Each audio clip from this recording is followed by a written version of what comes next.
Marvin Minsky and I were very good friends. And I had a company called Information International.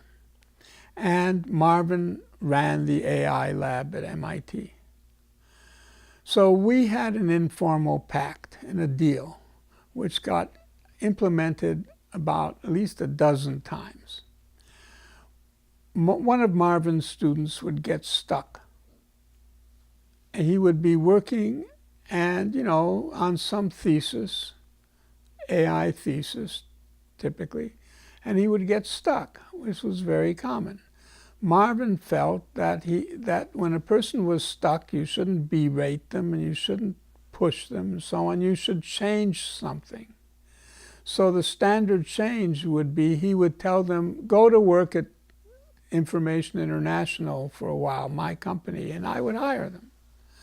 So one after another, these various people, sometimes 3 or 4 at the same time, worked in my company, which had an office in Los Angeles and an office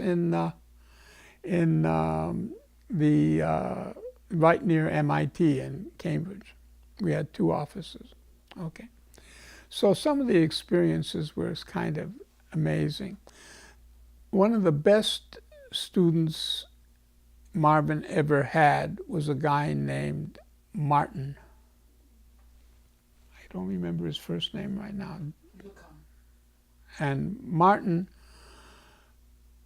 came, he was working on, I think he was working on Maxima, which was the predecessor to Mathematica, the first attempt to get a computer to do mathematics in general.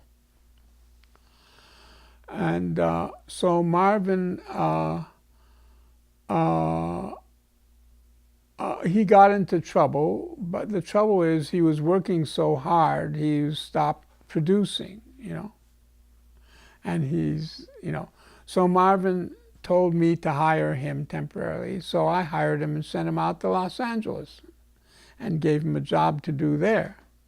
And the same thing happened with that. He worked and worked on this job and got it all sort of almost done, but he couldn't finish it. I would travel back and forth every so often. This is Bill Martin. So I went out there once, and Bill Martin explained how he'd gotten almost everything done, but he had written it in Fortran and the machine compiled it. He wrote the whole system out before he compiled any of it. And when he compiled it, it was too big for that computer. So he was spending all his time struggling, trying to figure out how to squeeze some code down and so on and so forth. So I told him, listen, just go back, call Marvin and tell him you're coming back to MIT, and go back to MIT, I'll finish this for you.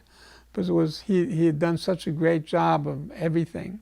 So I finished it easily because all I did was divide it up into pieces, and because this machine was one of the first with a tape drive, of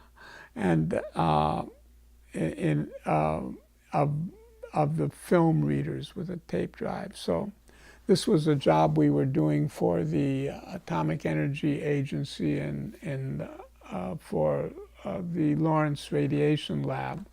And so that job got finished.